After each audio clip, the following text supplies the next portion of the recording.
Here we go.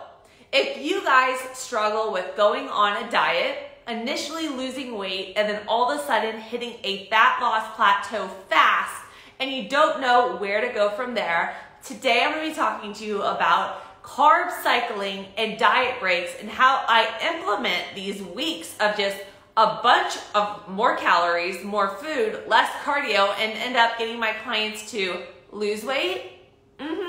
So if you guys are ready, get ready. I'm Elizabeth with Elizabeth Ayler Fitness. I have my 4-year degree in kinesiology, CSCS. I'm a holistic nutritionist and a GAP practitioner, and I cannot wait to share this with you guys. So let's get started.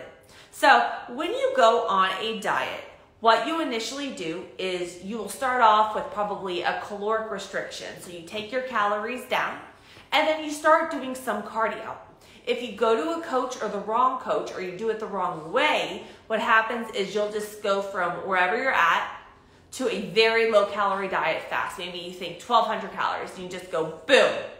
And then you're like, I need cardio, 30 minutes, 5 days a week, boom. So you start off with very low calorie, very fast, and high amounts of cardio fast. What happens? The longer you are on a fat loss phase, so a caloric deficit with cardio, your body has different hormones. Your thyroid, your leptin, your ghrelin. Your thyroid is the driver of your metabolism. The longer you are on a fat loss phase, your thyroid levels get thrown off, your T3 and T4, slowing down your metabolism.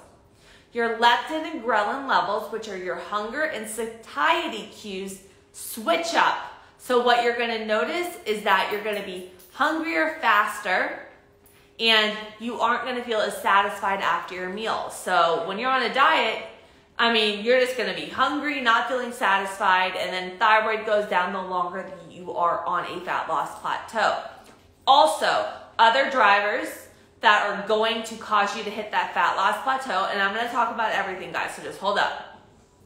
When you're on a caloric deficit, number one, you're stressing your body out on being low calories. So when you're on lower calories, your body is producing cortisol. It's a hormone.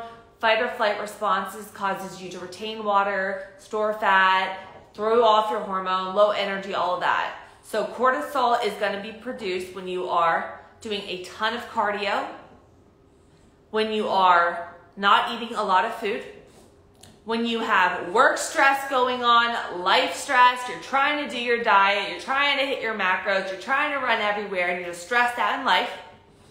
And then what also happens when you're on a fat loss? Your sleep starts going. You're trying to get your cardio, and you're trying to get your strength training, you're trying to do your work, take care of the kids, prep your food, then all of a sudden you're on 5 hours of sleep, and all of a sudden you're looking at that scale and you're like, I don't know what I'm doing wrong. I'm on lower calories. I'm doing tons of cardio. I'm eating clean, and I'm not losing weight. The number is not going down. This is what you need to do. And right there, guys, it's because your stress hormones, your leptin levels, your ghrelin levels, and your thyroid levels are all thrown off, okay? But this is an easy fix, and this is what I do with my clients. So first off, when you go into a fat loss phase, you do not want to go too fast with cardio and too fast with being too low on calories.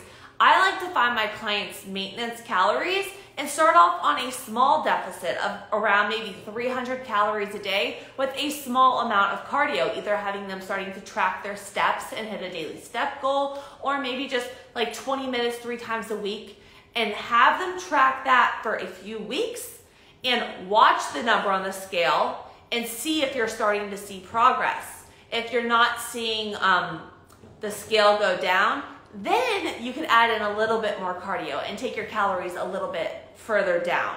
But if you do it too fast, your body is going to adapt to those low calories fast, and then where are you going to go from there? If you start off on 1,200 calories and you hit a plateau on 1,200, you're going to end up having to go into like 1,000, 800 calories, tons of cardio. So number one rule when you guys are doing fat loss, keep yourself in a small deficit to start off with a small amount of cardio. Adjust as needed, but don't go too fast. Number two, So when I am doing fat loss with my clients, number one, I don't just look at the number on the scale because that could fluctuate a lot. If you are, for my females, if it's your time of your month, your estrogen, your progesterone, if you're having more sodium, there's a lot of things that affects the number on the scale. So I also look at clients' progress pictures, measurements, mood, and look when they're having their cycle and having their period, and all of that will tell me whether I need to make those adjustments, okay?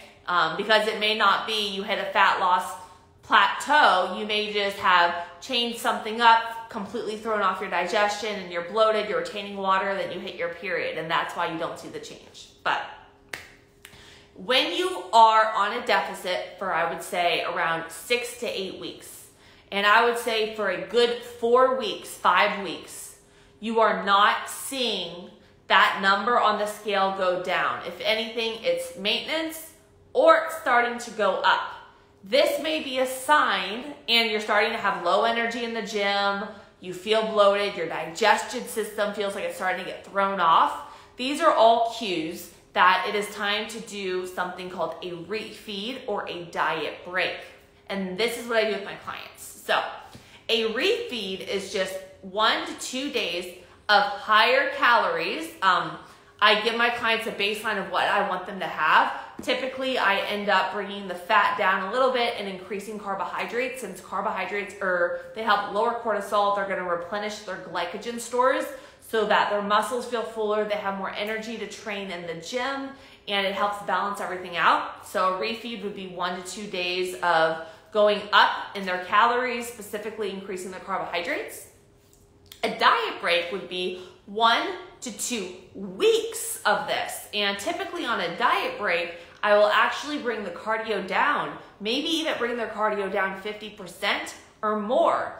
And I will have them at higher calories for a good amount, 1 to 2 weeks, guys, based off of that. When it comes to the difference between the two, if you're looking at someone who's kind of just started off on a fat loss phase, they're not hitting crazy plateaus, but you do see kind of things slowing down. Their calories are getting lower. I specifically kind of start off with a refeed. So I'll do like 1 to 2 days back to back. Again, guys, I'm bumping it up. During that time period, it allows your body to reset. It replenishes your glycogen levels like I talked about, so you may feel stronger in the gym, have a better pump in the gym, more energy to train heavier with that weight. Your sleep may be better and may be enough to get your digestion feeling a little bit better. But during that time frame, you are not able to restore the 3 things that I talked about. Your leptin levels, your ghrelin levels, which are your hunger and satiety cues, as well as your thyroid, the driver of your metabolism. And remember, the longer you're on a deficit, those just go poof down, okay? So when someone is on a diet for a longer period of time, or if you're having to get very aggressive toward the end of a diet maybe, very low carbs, they're doing a lot of cardio, you may want to implement these 1 to 2 week diet breaks more often throughout a dieting phase. And I know it may sound, I'm going to talk about why and how to do it, but I know it may sound crazy. I'm trying to lose weight, but you want me to take my cardio down and add in more calories. Well, during that 1 to 2 weeks, number one, it's going to help with diet adherence. If you've been dieting a long time, like having a little bit of a break is going to mentally be good for you. It's going to, number 2, replenish again those leptin levels, the ghrelin levels, your thyroid levels. So your energy is going to go up. Digestion's going to get better. A lot of the times, my clients actually during this time period, they'll check in with me after like a week of doing it.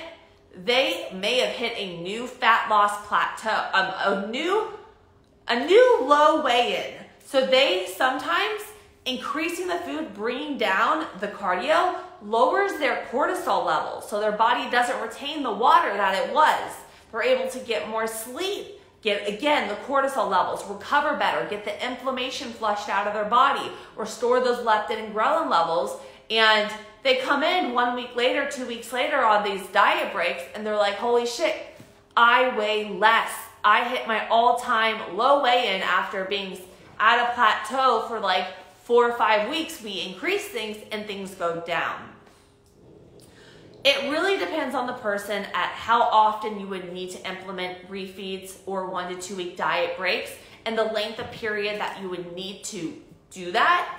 But in general, if someone is on a diet where it's very aggressive, a good 6-8 weeks on an aggressive diet, definitely implementing a 1 to 2 week diet break would be very, very beneficial for just, again, mental health, cortisol levels, hormone levels, and keeping everything on track. Remember, the key of a fat loss, and this is what I do with my clients, I always tell them, if you go to a coach and he brings you too low calories too fast and tons of cardio, and then he just keeps on, you hit a plateau and he's like, well, let's lower your calories more. Let's increase your cardio more. Let's lower them more. And all of a sudden you're on tons of cardio, hours of cardio, and no calories. When you do get where you want to with your weight, ask yourself this, is that gonna be sustainable? Are you gonna be able to do that much cardio on barely any calories, feeling like shit, not sleeping? That is not sustainable. And also, what's not gonna be sustainable? Your results. They're not gonna be sustainable, and that's why we have a lot of yo-yo diets. You go on one crazy diet, a keto, a low calorie, or you do something crazy, crazy fast because you're like, I wanna lose weight super fast, so you get very aggressive. But then you gain all the weight back because that's not sustainable. It's not.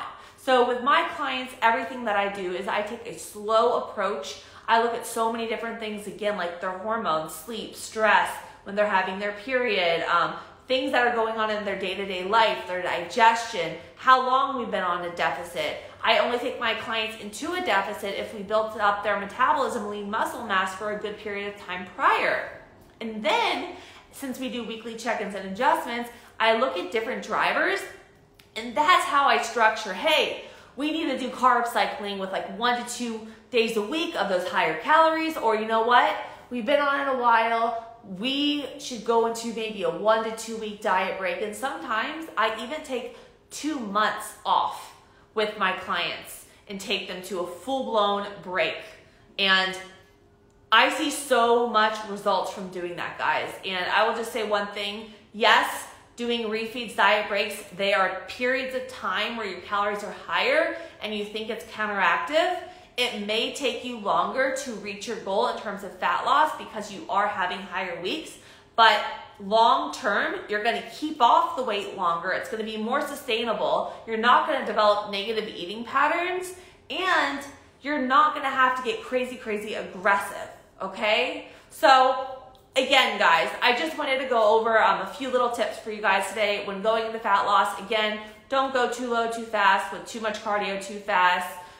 Start small, change it up there. Look into doing things like diet breaks and refeeds to keep you from hitting fat loss plateaus, to help with your cortisol levels, guys, like sleep, stress, all of those things do affect fat loss. They do affect your rates of fat loss. And if you're high in those, it doesn't matter how low your calories are, how much cardio you're doing, you're gonna feel like shit and your body is gonna hit a plateau.